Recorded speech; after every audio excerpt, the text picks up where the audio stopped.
சுமையை குறைக்க வேண்டும். புதுவை அரசு பள்ளிகளில் சிபிஎஸ்இ பாடத்திட்டம் கடைபிடிக்கப்பட்டு வருகிறது. அதேவேளையில் ஒரு சில தனியார் பள்ளிகளில் இந்த திட்டமும், மற்ற சில பள்ளிகளில் தமிழக அரசு பாடத்திட்டமும் கடைபிடிக்கப்படுகிறது.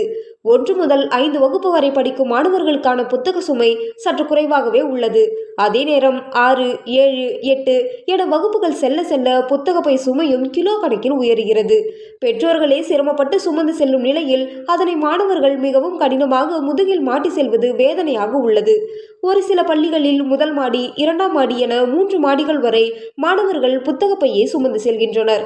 குறித்த நேரத்திற்கு பள்ளிக்கு செல்ல வேண்டும் என்று மாணவர்கள் அவசரமாக இந்த சுமையை சுமந்து செல்லும் போது தடுமாறி கீழே விழும் நிலை உள்ளது. மாணவர்கள் கூட பரவாயில்லை, புத்தக பையை சுமந்து விடுகின்றனர். மாணவிகளின் நிலையோ பரிதாபம். இப்படியே அதிக சுமையை ஆண்டு முழுவதும் சுமப்பதால் அவர்களுக்கு முதுகுவலி ஏற்படுகிறது. இந்த பிரச்சனைக்கு தீர்வு காணும் வகையில் அன்றைய தினம் நடக்கும் பாடத்திற்கு தேவையான நோட்டு புத்தகங்களை மட்டும் மாணவர்கள் எடுத்து வர பள்ளி நிர்வாகம் அறிவுறுத்த வேண்டும்.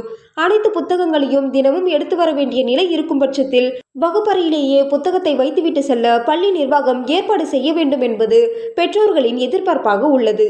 இதேபோல் மாணவர்களின் உடல் நலனை கருத்தில் கொண்டு குறிப்பிட்ட நேர இடைவெளியில் பள்ளிகளில் வாட்டர் பெல் அடிக்கப்பட்டு தண்ணீர் குடிக்க மாணவர்களுக்கு அவகாசம் வழங்கப்படுகிறது. இந்த நடைமுறையையும் அனைத்து பள்ளிகளும் முறையாக பின்பற்ற கல்வித்துறை அதிகாரிகள் அடிக்கடி ஆய்வு செய்து கண்காணிக்க வேண்டும்.